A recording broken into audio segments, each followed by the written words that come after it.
तो ये क्या ये इंडिकेशन है कि जैसे ही सुप्रीम कोर्ट खुलेगा इस अध्यादेश को वापस ले लिया जाएगा? नहीं तो रिव्यू पिटीशन का मतलब ही नहीं है। जज तो यही कहेंगे कि भाई तुमने तो सारा हमारा जजमेंट खत्म कर दिया, तो रिव्यू पिटीशन किस बात की है? रिव्यू पिटीशन तो कुछ है ही नहीं। तो ऐसा लगता है कि ये केवल एक भद्दा मजाक किया गया है जनतंत्र के खिलाफ, देश के लोगों के साथ, दिल्ली के 2 करोड़ लोगों के साथ।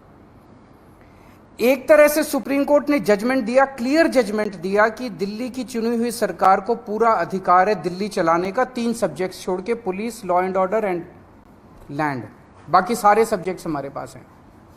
उस जजमेंट को 1 हफ्ते के अंदर ये अध्यादेश लाके अगर ये टर्न डाउन कर देते हैं तो ये आम आदमी पार्टी तो बहुत छोटी सी पार्टी है, हम तो बहुत छोटे लोग हैं। ये तो सीधे सीधे केंद्र सरकार सुप्रीम कोर्ट को चुनौती दे रही है, सुप्रीम कोर्ट को चैलेंज कर रही है कि तुम जो मर्जी ऑर्डर कर लो, तुम्हारे सारे ऑर्डर हम 2 मिनट के अंदर ऑर्डिनेंस लाके, बिल लाके सब खत्म कर देंगे।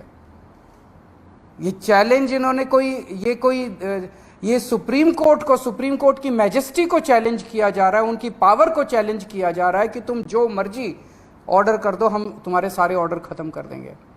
सुप्रीम कोर्ट की इंसल्ट की जा रही है। This is a direct contempt of supreme court. आम आदमी पार्टी को 3 बार प्रचंड बहुमत, 4 बार, 3 बार असेंबली के अंदर मिला और 1 बार एमसीडी के अंदर प्रचंड बहुमत मिला आम आदमी पार्टी को। दिल्ली के लोगों ने बार बार चीख चीख के कहा है कि हमें आम आदमी पार्टी की सरकार चाहिए, हमें आम आदमी पार्टी की सरकार चाहिए, हमें आम आदमी पार्टी पसंद है। और बार बार इन लोगों ने आम आदमी पार्टी को की सरकार को काम करने से रोका है। तो ये तो एक तरह से खुली चुनौती है कि तुम जिसको भी, हमारी पार्टी के अलावा जिसको भी चुनोगे, हम उसको काम नहीं करने देंगे। ये क्या बात हो गई? ऐसे देश कैसे चलेगा?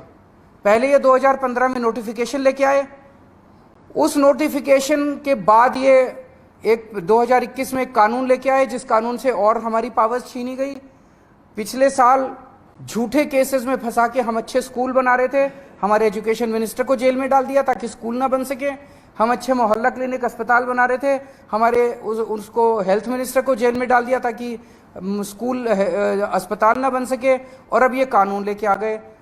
ये बेसिकली तो काम करने से रोकना चाहते हैं आम आदमी पार्टी की सरकार को, क्योंकि जैसा काम आम आदमी पार्टी की सरकार कर रही है वैसा काम करने की इनकी ना तो नीयत है और ना इनकी कैपेसिटी है वैसा काम करने की।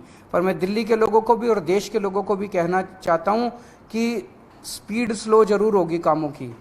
आज जो इन्होंने अध्यादेश पारित किया, उन्होंने और भी कई सारे सेक्शंस डाले हैं, अभी भी हम स्टडी कर रहे हैं।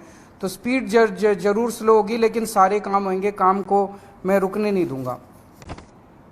ये अध्यादेश दिल्ली के 2 करोड़ लोगों को बीजेपी ने एक तरह से तमाचा मारा है। बीजेपी का कहना है तुम जिस भी सरकार को चुनोगे, चुन के देख लो, हम काम नहीं करने देंगे, हम काम रोकेंगे, हम तुम्हारी सरकार को काम नहीं करने देंगे। ये तो दिल्ली के लोगों को का अधिकार है अपनी सरकार चुनने का। भाई संविधान देता है अधिकार कि आप जिस मर्जी को वोट देके चुनो। वो कह रहे हैं कि जिसको भी चुनोगे हम तुमको काम नहीं करने देंगे। आम आदमी पार्टी छोटी पार्टी है, हम बहुत छोटे लोग हैं। देश बड़ा है, देश इंपॉर्टेंट है। कल हम नहीं होंगे, कोई और होगा, लेकिन देश रहेगा। इस तरह से सरेआम जनतंत्र को कुचलना, सुप्रीम कोर्ट को वो दिखाना, ये सही नहीं है। हम इसके खिलाफ सुप्रीम कोर्ट में या वो डालेंगे, इस ऑर्डिनेंस के खिलाफ सुप्रीम कोर्ट जाएंगे। और जब से ये ऑर्डिनेंस आया, केवल दिल्ली नहीं, देश भर से मेरे पास फ़ोन आ रहे हैं।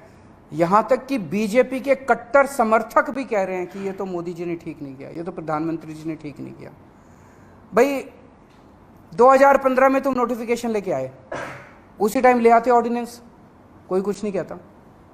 8 साल के संघर्ष के बाद दिल्ली के लोगों ने संघर्ष किया, आम आदमी पार्टी की सरकार ने संघर्ष किया। संघर्ष करने के बाद सुप्रीम कोर्ट ने जब इतना साफ साफ फैसला दे दिया, उस फैसले को तुम पलट देते हो और तुम कहते हो हम सुप्रीम कोर्ट को नहीं मानते।